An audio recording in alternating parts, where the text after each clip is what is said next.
Hello, everyone, and welcome to Sunday's edition of Weekend Waypoints, production of SEC Extra and D1Baseball.com.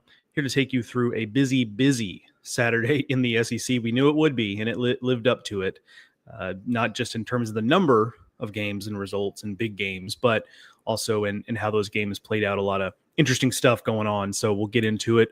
First, a shout out to Academy Sports and Outdoors for sponsoring this and every Weekend Waypoints this season, along with Highway to Hoover, the D1 Baseball podcast. Make sure as the weather warms up, you get not only your baseball gear, but also your fishing gear, your outdoor gear, things of that nature. Free 1 hour pickup at academy.com. A lot of reasons to make that your go-to as the weather starts to really warm up here and you're able to get outside a little more consistently when you're not at a ballpark, of course. Okay, folks, busy Saturday. Let's talk game of the day right off the jump. And that, my friends, is Auburn 8, Oregon State 7. Going to pull up the box score here. In the big picture, I would say I'm just really impressed with Auburn so far. It's not just kind of, and I think what has me impressed by Auburn is that it's not just the things we knew we could bank on, right? It'd be one thing if, like, hey, Ike Irish and Cooper McMurray are super hot to start the season. And it's like, okay, but what happens when they're not scalding hot, right? But they've gotten something from a lot of different guys in the lineup. The freshmen have been outstanding. It wasn't a great day for Bub Terrell, as you see here with 0 for 4, 2 strikeouts, but Chris Rimbert, 2 more hits, including a really hard hit home run, drove in 4 runs. Chase Fralick, another hit towards the bottom of the lineup. And if you're telling me, you see here Bristol Carter hitting 189, I think he's going to get going eventually. So this lineup stands to be really good in addition to just being really talented. I thought there was a chance that, some of those young players would take a little time and you look at it and you say, man, this is a really talented lineup. They're going to be dangerous come May once those freshmen get their feet under them. But, oh no, it turns out that those freshmen are ready to go right now. And it's made Auburn a dangerous lineup from the jump in a way that I didn't totally anticipate. On the mound, Cade Fisher coming back from lat tightness that held him out last weekend against Wright State. So I think that was in part the short outing there, just 39 pitches. Velo was a little bit down, but perhaps that's just part of getting back to feeling good physically. Bullpen, by and large, did a good job. It's a good team with Oregon State. A lot of good hitters in that lineup. So, yes, there were some guys that got tagged for some runs here. But ultimately, just shut the door just in time. Oregon State putting 2 on the board in the 8th, 2 on board, or two scoring in the 9th. So we flip over to the plays here. Yeah, so, they had 2 runs in, had Iva Arquette at first base. Jet Johnston comes in, the Texas A&M transfer, gets the last couple outs, including getting Gavin Turley to end the game, which is a huge out because he's obviously one of the big bats in the Oregon State lineup. So impressive stuff for Oregon State. Second straight week that an SEC team has won an impressive game against Oregon State after last week in Oklahoma. Took care of business there. Obviously, this is not an Oregon State podcast, so we won't go too deep into it. But I think there's still a really good team. I just think Auburn and Oklahoma are 2 teams that have performed better than we anticipated. And I think they've just played well in a couple of games, and that's gotten Oregon State. So a good win there for the Tigers. Really impressive stuff there. All right, let's flip over to some of the comments here. Caleb Falk. LSU had 2 gritty wins, Nebraska and Kansas State. Good defensive plays along with timely hitting. Ianson showed poise after a rough start. Yeah, all true. Ianson bounced back. The numbers don't look great. But yeah, just to stretch that game out and get whatever he threw, 6-7 innings, is huge. Good defensive plays. I saw the one in particular, up the middle, Danny Dickinson backhands a ball, flips it to Stephen Milam at shortstop to get the out at first. That's just an intuitive baseball play. That's something that you can practice it, but it's one of those plays that you just have to have that, kind of that baseball IQ in Danny Dickinson's case, and frankly in Milam's case, to be ready for that flip. that's just a play that you can't really simulate. It just has to kind of happen in the moment, but impressive stuff there. So yeah, two gritty wins for LSU. I agree. Sam Houston today, which look, anything can happen, but certainly don't anticipate as much resistance for LSU in that game as in the first two. Josh Catlett, I get the feeling we might finally see an Auburn game as the game of the week. Spoiler alert, no this week, Josh, but well, I guess, yeah, in my series of the week this coming weekend, that might be the case. We'll see. But for today, I've got a different one down. But certainly Auburn has put me in a situation where I'm going out of my way more, at least today, as a weekend finishes up, to pop in on Auburn a little more often. That's certainly what I did yesterday. I had the A&M game, A&M Oklahoma State, and then Auburn Oregon State kind of pulled up at the same time. It was just kind of going back and forth on those two games because they were both pretty compelling in different ways. All right, what do we got? Ryan here on YouTube. Up 5-0. I had no confidence Nebraska would win. LSU's 2-out hitting was death by 1,000 cuts. Huskers competed well, but LSU was flat out better. I think that's the right way to put it. I totally agree. I think that was, LSU just did, the 2-out hitting was good. We talked about Ianson kind of bouncing back. That there was a lot of good things there. And yeah, they beat a good Nebraska team. Nebraska just wasn't good enough to finish it off. Sean Miller on YouTube. Enjoy gritty wins, Caleb. My Aggies are going meekly game after game. What else we got? Caleb Falk. Back to Sean. Y'all's pitching is the problem. Surprised y'all veteran hitters aren't getting the job done. Yeah, that's the thing with A&M, and we'll talk about it today. The offense continues to kind of be stuck in neutral, and that's not really what anybody expected. I mean, getting shut out against Oklahoma State, as good as, okay, Oklahoma State's pretty good, but getting shut out is tough, especially after the loss on Friday. I said it yesterday. I thought, hey, this is what, A&M got punched in the mouth, and here they're going to play well the rest of the weekend, and they have Rice today. That helps. But the two games that I think everyone was anticipating seeing for A&M and was curious to see, they just didn't really show up. Eric Simmons asked on YouTube, is it time to be concerned about A&M? Like, yeah, like I think they're talented enough that they're going to ultimately be, like, quote unquote fine. But what is fine now, right? Because they came into the season as the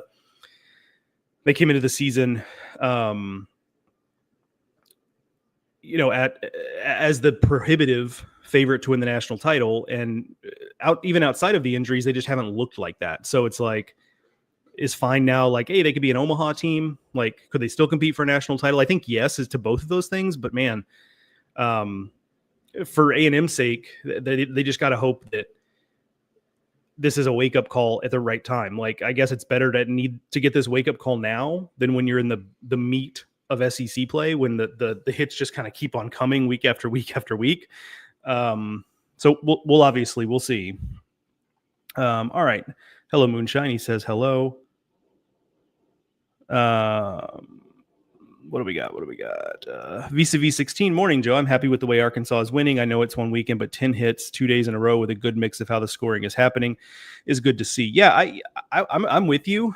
I think, the fact that Charlotte has put up a good fight the last couple of days, I think maybe has more. Yesterday, I would have been like, oh man, maybe it's because I didn't know what to make of Charlotte. But after 2 days of competing well against Arkansas, I'm starting to think that maybe Charlotte is just going to be a factor in the American. So I'm with you. Yeah, the fact that Arkansas has had to win two kind of tough games and has still managed to come out of them with wins and not crater, and the offense has kind of helped buoy the pitching staff when the pitching staff hasn't performed quite as well as expected. So I think I'm with you in that I feel positively about the way it's gone. Another message in here, because I just don't want to come off like I'm ignoring it. CW225 on YouTube is talking about the streaming, the stuff for Frisco in this case with LSU. We had issues with the stream on Friday, like obviously well aware of that. If he asked about refund, money back, all that. You can reach out to customer service with D1 Baseball. And I'm not saying that to pass it off. It's just that I don't have anything to do with the streaming at all, or payments or anything like that. So, I'm not sure what the policy is on that. That did suck. Like, trust me when I tell you, it was not fun. Not fun for us either. Even those of like me who aren't involved at all in that part of it. So, I think customer service, that the folks there would be, would be able to talk you through that and talk about that stuff. Okay. Jordan Shield says bad day to be a Wildcat there. Does LSU gain number one after this weekend? Wade asks. We'll see. And again, I'm not just passing that off. It's because we know we're going to have a new number one. It's just a matter of who, and LSU would be next in line, obviously, as number two. So that would be my default assumption. But I don't want to talk out of turn because obviously there's a lot of people involved in the top 25 discussions, every week at D1 Baseball. Inside LSU Baseball, Jason Armstrong. It's great to dominate like Tennessee is doing, but we're learning a lot about this LSU team as a result of all these close games. Yeah, I agree. And we'll see what Tennessee does. Tennessee starts here in a little more than a half hour, to finish off the weekend. And so, they played a relatively tough game against Oklahoma State on Friday. We'll see what they get today from Arizona. But I agree with you about the LSU point for sure. I think every team kind of needs this. LSU didn't get it the first two weekends, but we anticipated them getting it this week, with not only this weekend, but with DBU. So I'm with you there that we've learned a lot, and we've learned a lot of positive stuff for LSU. Cordell says, what do you think Arizona's biggest flaw is? They're playing really well. This is a LSU or a SEC podcast, so I won't go too deep into it, but having seen a decent bit of Arizona because they played in these tournaments to start the season, it's, sometimes their approach at the plate gets a little out of whack. It can be a lot of strikeouts. It can be a lot of kind of like warning track flyouts. If the ball's not really flying, sometimes it feels like their offense is stuck in neutral, and pitching depth, I think, is going to be a thing. Like, they've got good stuff on the front end, but the depth is a little bit more of a concern. Okay. All right. I will pause there, and then we will talk about pitcher and hitter today. If you got a comment in there, hang tight. We'll get to them. Just want to get through some of this other stuff. Hitter of the day candidates on the day. Chris Rimbert of Auburn. We talked about him, 2 for 4 with a double home run, drove in 4 in that win over Oregon State. Rylan Zaborowski in game 2 of the Florida Gulf Coast doubleheader. The second game, weird day. Georgia wins the first 10-0, has to come back again, as they did Friday, to win the second game 9-8. But I guess a win is a win, ultimately. Rylan Zaborowski in game 2 of that doubleheader, 2 for 3 with 2 doubles, 2 home runs, and 3 runs batting in. Missouri got 2 very much needed wins over Evansville. They lost the Friday game. They won both ends of a doubleheader yesterday, including one by run rule. They needed that. Caden Peer was 3 for 4 with a double and a walk in the first game. Jackson Lovich was 3 for 4 in that first game as well. And Dayton Taki for Oklahoma, a name that we haven't said as part of this hitter of the day segment. 4 for 4 with a triple and 3 runs scored in a win over CSUN. Yet another guy who is stepping forward to help that Oklahoma offense that was something of a question mark coming into the season. So good stuff there. Kuhio Aloy stays hot for Arkansas, 2 for 3 with a double and a home run in that win over Charlotte. A few candidates from Alabama in their win over North Dakota State. Justin LeBron, 3 for 5 with a home run. Brennan Norton, 3 for 4 with 2 home runs. Richie Bonamolo, 2 for 2 with 2 doubles and 2 walks in a 9-7 win over North Dakota State. North Dakota State has been kind of game in that series. They're playing pretty well, but Alabama's doing a good job just taking care of business there. Ace Reese from Mississippi State, 3 for 4 with 2 home runs, 3 runs batted in that loss against Arizona. We didn't really talk too much about it. We talked about Arizona because we got a question there, but I think that's just a tough loss to take for Mississippi State. The offense did a good job fighting. They kind of chipped away at it after Arizona got an early lead against Carson Ligon. So not too many big takeaways from that necessarily. I'm going to have a close eye on their game against Oklahoma State today because I'm interested to see how they respond, and it's a big game. one of the better teams they'll face. And if you're Mississippi State, you want to come out of here feeling good about your win, not being over a good team and not just over Rice, who is a team that's clearly overmatched in this tournament. Ethan Mendoza from Texas, 2 for 5 with a home run, 4 runs batted in. And I bring him up in part because he's been really, really hot for this team. A guy who was maybe overlooked just in all the returners and some of the transfers, maybe somebody that wasn't, there wasn't as much of a spotlight on him, but man, he's been really, really good for the Longhorns. Landon Stripling for Florida in that win right in the rivalry series over Miami, 3 for 3 with a double and a walk. Luke Heyman, 2 for 4 with 2 home runs. A couple of other notes there on the Gators. Cade Curlin left the game with what appeared to be a separated shoulder, popped out. They popped it back in. So TBD on what that recovery timeline looks like for him and how long they hold him out and what have you. Pierce Coppola also left early, but it didn't seem like Kevin O'Sullivan downplayed it in the postgame and said he just didn't look right. So I talked to him, asked if he was okay. He said he was fine. He looked fine, but we pulled him. I'm paraphrasing, of course. So that seems like he's okay. He was in the dugout, just hanging out, laughing, joking, wasn't favoring anything. So did appear to just maybe be a precautionary deal. Hopefully that is the case. In pitcher of the day, we'll talk about Aiden King's performance, and that's a real positive there for the Gators, especially if, let's say, it is something a Coppola has to miss a start or have a short start or what have you. Josh Pearson for LSU, another big game there. He's had a big weekend, 4 for 5, 3 doubles, 3 runs scored in that win over Nebraska. Ryan Moorman of Ole Miss in a win over Wright State, 2 for 4 with a double and a home run. Similar to Ethan Mendoza, Ryan Moorman, maybe not the name that rolls off the tongue of guys in the Ole Miss lineup, but he has been every bit as good as they had hoped he would be. Impressive stuff there for Ryan Moorman. But the hitter of the day is Gavin Keelan for Tennessee against poor Rice, which is now lost by 10 or more runs in each of the first 2 games in the Houston tournament. Gavin Keelan, 4 for 5, a double, a triple, 2 home runs, a walk, and 4 runs batted in. May have hit for the cycle, but instead of a single, he had just hit another home run. So good for him. That's a good choice. So he looks like he has taken another step forward. Obviously a really productive player at Louisville, but still had maybe some rough edges in his game to round out. And we'll see once SEC play comes along, but certainly positive indications so far from him. So he is our hitter of the day. All right, back over to some comments here. Scrolling up to make sure I didn't miss him. Wait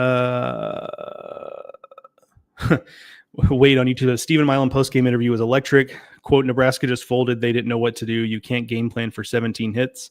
End quote. I will agree with the last part. You certainly can't game plan for 17 hits. Not a lot you can do. It's like Mike Tyson. Everybody has a plan until they get punched in the mouth. So I'm agreeing with you there.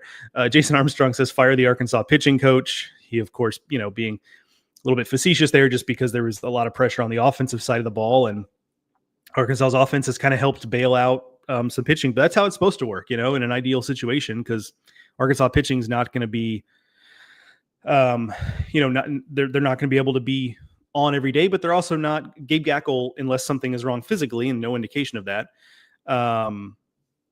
But they're also going to have weekends like this, right? And your offense needs to be able to help them out. And that's something that last year we didn't see a ton of. And this year maybe we'll see more of. Certainly seems like it. Okay. Max on X. Florida looks to be Omaha bound once again. Sully, best coach in the nation. He's certainly in that conversation. There's a really good group in the SEC right now. Guys who've been there a long time, like Kevin O'Sullivan, guys who are newer to the deal. Compared to Kevin O'Sullivan anyway, and Tony Vitello, Jay Johnson. But Sully right there, and very well could be Omaha bound. They're certainly taking care of business this weekend. Speaking of streaming issues, Liz says hopefully the Astros team can get the stream running today. In the streaming competition, D1 Baseball beat the Astros on Saturday. So we're going to call that we're 1-1 against the Astros this weekend. Yeah, hopefully for my sake as well as yours, Liz, I hope that the stream is working from the jump. Ryan says hitter of the day, Josh Pearson. Honestly, Ryan, he was probably second on this list, and part of it is highlighting Keelan because I kind of wanted to talk about him a little bit. But yeah, Pearson, great weekend. And like if Josh Pearson, this is another thing about this LSU team, and the Tennessee does well too, is like Josh Pearson's been a nice player at LSU. But if he's going to hit like this, we're talking about something different, right? And so can he be that late career breakout guy who goes from role player, nice player to star? We'll see, but certainly some positive indicators there. Wade says the same thing. He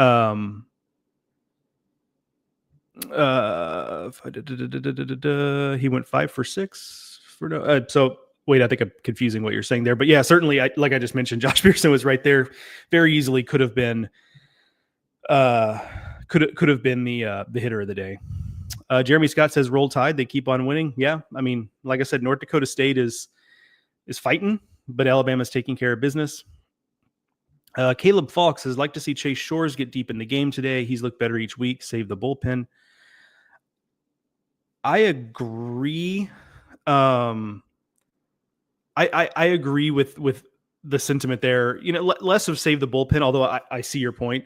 But against the opponent with Sam Houston, where you have an opportunity to maybe put some runs on the board pretty quick and get a little cushion there, I would agree. I'd like to see him stretched out a little bit to wherever LSU is comfortable.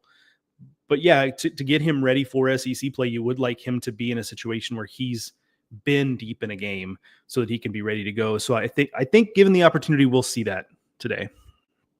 Expo says Tennessee in the house. So who's going to finish second behind us this year? Yeah, yesterday somebody asked me who I would pick to win the national title this year, which I kind of shoulder shrugged at. I don't think I mentioned Tennessee, but I should have. They're in that group. I mean, there's like 5 SEC teams I think we could have the conversation about, and probably more, honestly. But yeah, Tennessee has looked really, really strong. John Smith asks, what do you think of Marcus Phillips? Where will he go in the draft? The draft part, hard for me to answer. That's more of a David Seifert question for our side. I'm not really the draft guy, but high is what I would say, especially if he continues to take steps forward. Because right now he's kind of caught in between. Tennessee is trying to stretch him out to start. I know a lot of evaluators are dubious of Marcus Phillips as a starter. I think that's probably maybe a little optimistic. But the beauty of it for Marcus's standpoint is that even if he doesn't prove himself as a starter, like his arm strength is such that like he's going to get drafted and he's like automatically just a guy can pitch in relief. Like there's no mystery there, right? Like his stuff is good enough to go pitch I don't want to say he could pitch in a big league bullpen today, but it wouldn't take long for him to get there if he's right, if he proves he can do it over a full season. So I'm kind of intrigued by what's next. It wouldn't surprise me if, we've talked about them piggybacking with him. I think that's still on the table. Maybe it's obviously he's a very different pitcher than Chris Stamos, but like, is it an opener type of thing? Like with Stamos last year, do they just move him to the bullpen, or does he prove that he can start? We'll see. I certainly don't want to rule that out, but premium arm strength, obviously. Expo says 3rd, 4th rounder right now because he has some work to do. Yeah, I mean, I would believe that. Again, I'm not draft expert, but that sounds about right. Wade, I guess, bro, they played Rice. I guess that's in response to Keelan being hitter of the day over Pearson. That's fair. It's a fair critique. I'm with you. Expo says y'all have fun. I'm off to church to pray for A&M. That made me laugh. That's kind of funny. Cordell says, I spent the summer with Gavin Keelan in the Cape. I've noticed a lot of improvements with getting the ball in the air more. Do you think it's possible for him to jump to top 15, or is it too early? I mean, again, like deferring to the draft piece of it, I would believe it if yes, if this power is real, if this getting the ball in the air more is real.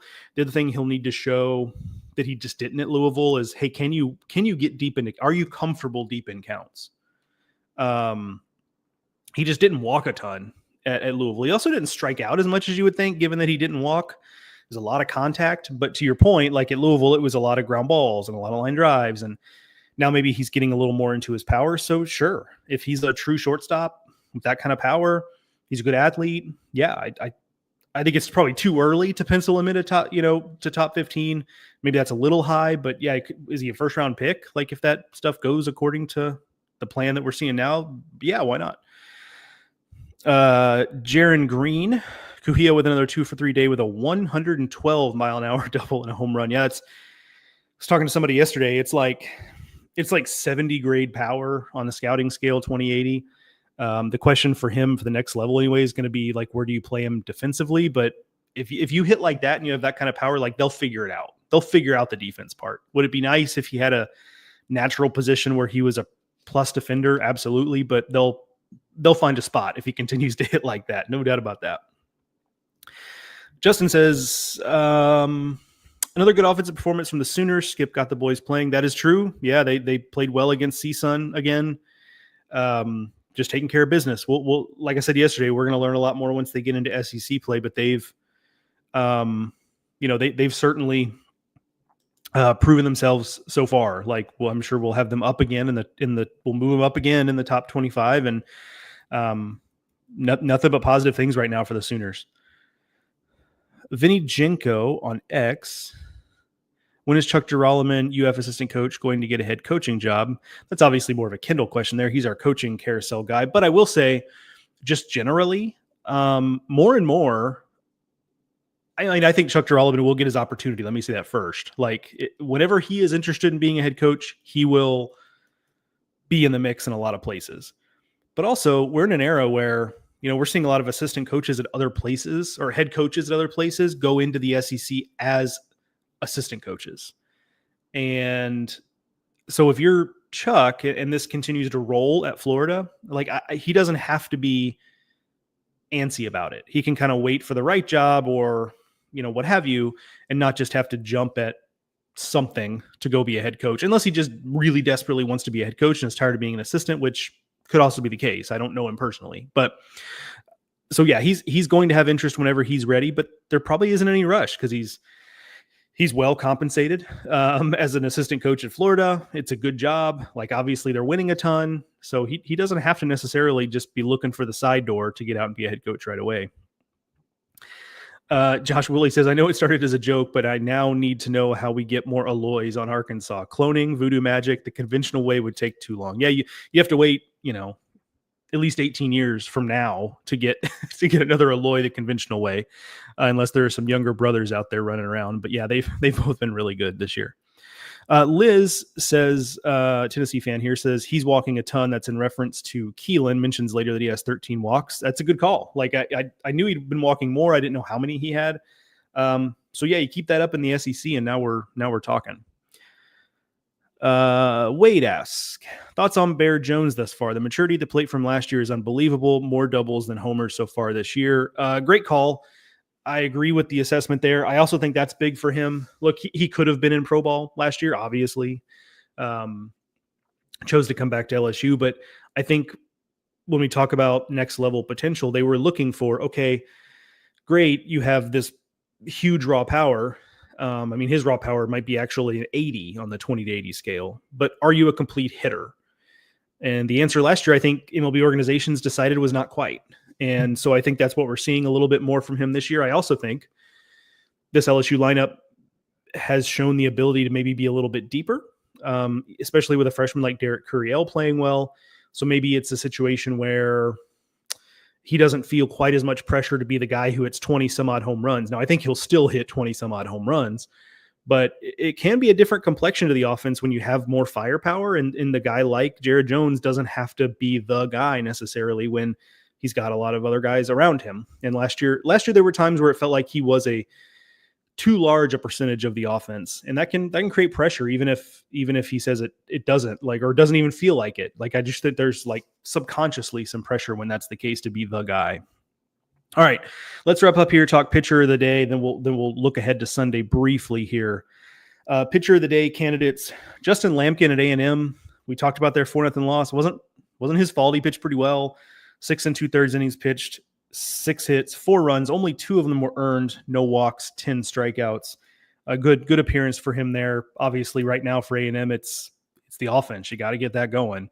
That type of performance against Oklahoma State should at least put you in position to win the game, and it didn't, because the offense just didn't really show up yesterday. Luke Harrison for Texas in a win over Texas Tech. Hadn't talked about that one specifically, but Texas Tech is really scuffling right now. That's a program that I think is going to have to take a hard look at the way they're operating and change something, because right now it's not headed in the direction they would want.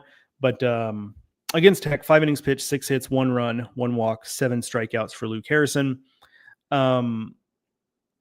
Any game against Tech, though, even a down Texas Tech, it's a big game. And so good job there by Luke Harrison to get that done. Riley Maddox against Wright State, 5 shutout innings. That's a positive there. Talked about Aiden King after Coppola came out, 3 1/3 scoreless innings. And I bring that up in part just because, let's say it appears Coppola's fine and that it was mostly nothing, maybe precautionary. But in the case it wasn't, Aiden King certainly a guy who you'd feel pretty comfortable you could just kind of slot in even as a freshman, and then he would give you a chance to win most times out. Malachi Witherspoon for Oklahoma against CSUN, 5 innings pitched, 1 run allowed. He continues to be steady for the Sooners in the rotation. Jake McCoy in a loss to Clemson, lost game 2 of that rivalry series.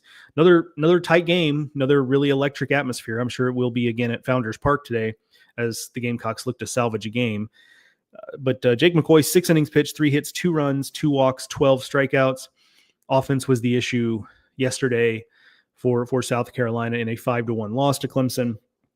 But the pitcher today is Ben Cleaver, I think for the second week in a row. The Slim Reaper, as they call him, taking a nickname. I believe Kevin Durant was the first person I ever heard called the Slim Reaper. 7 1/3 innings for Ben Cleaver in a win over Hofstra. 1 hit over 7 1/3 innings. No runs, 1 walk, 3 strikeouts. It's just Hofstra. I get it. Tennessee pitched great against Hofstra too, opening weekend, and in some cases better. Liam Doyle, of course, dominated. But we talked about last week, Ben Cleaver, if he's going to be this, obviously it changes a little bit of the way we think about Kentucky. Somebody commented yesterday or Friday, I forget which, about, Kentucky's pitching might be better this year. And I think that's right. I think that there's a really good chance of that. And with each passing day, I get more convinced of it. Okay, let's look ahead real quick. The game of the day today, Mississippi State versus Oklahoma State. That is the middle game in Houston. The early game, which starts here in about 15 minutes, is Tennessee and Arizona. Mississippi State, Oklahoma State, that middle game. So TBD on what time it starts. Anybody who's, been watching college baseball, these tournaments knows that, game times are kind of loose because the games run late. Stone Simmons on the mound for Mississippi State. Good story so far. Guy, all kinds of injuries, been mostly a reliever, getting a crack at the rotation. You love to see it. His stuff is back. He looks good. This will obviously be a bigger test. And then if I alluded to this earlier, but for Mississippi State, this game feels big because right now, as it is, okay, they swept Missouri State, and I do still think Missouri State is the favorite in the Missouri Valley Conference. So that's not nothing. I'm certainly not hand-waving that away. But the 3 best teams they've played so far, Southern Miss, Troy, and Arizona, and they've lost all 3 of those. Now, Southern Miss and Troy were midweek games, and midweek games get wonky, and if they played weekend series, I think there would be different results. But still, 0-3 against the best teams on their schedule so far. So I think getting out of this weekend with a win that's not Rice, I think is big, because Oklahoma State, projected regional team, I do think that goes a long way toward confirming what we still think about Mississippi State, despite some of these losses, that they're going to be competitive within the realm of the SEC. I think a win today would be big to that end. Todd Harris, couple of last comments. Slim Reaper, last 2 outings for Cleaver. This is 13 1/3, 2 hits, 1 walk, 14 strikeouts, and then no runs scored. Incredible stuff for the lefty. Ryan says A&M Rice should be a fun competitive matchup between 2 evenly matched offenses. That's a good comment to leave it on. Struggling A&M offense, and then Rice. Yeah, either A&M's going to totally bust out in this game, and it's going to be like, okay, well, I don't know if that means anything, but at least they got to score a bunch of runs, and maybe the dugout feels a little more confident, or they're going to be in a fight in this game, and it's really going to make the situation pretty anxious because they should. Sean Miller says, "Boo." A&M guy, Sean Miller. So it feels like it's going to go one of 2 ways. Either the offense is going to put up big runs, or we're going to be in a situation where we're going to have some really hard questions about the A&M offense come next week. I'm betting on the former. Rice's pitching is just wasn't good on Friday. I can't imagine it's going to be very good on Sunday, but baseball is baseball and you never know what you're going to get. All right, folks, that is going to do it for this edition of Weekend Waypoints. Thanks for joining me not only today, but this weekend. You guys are what makes this super fun for me. The questions, the interaction, the jokes, you guys, busting my chops a little bit. That stuff's always fun. I appreciate you guys immensely. Enjoy the Sunday around the SEC. Another busy day that should go into the night with A&M playing that night game in Houston. So it should be another long day of SEC baseball, but that's the way we like it. Thanks to Academy Sports and Outdoors for sponsoring this and every Weekend Waypoints, and I will talk to y'all next weekend. Take care.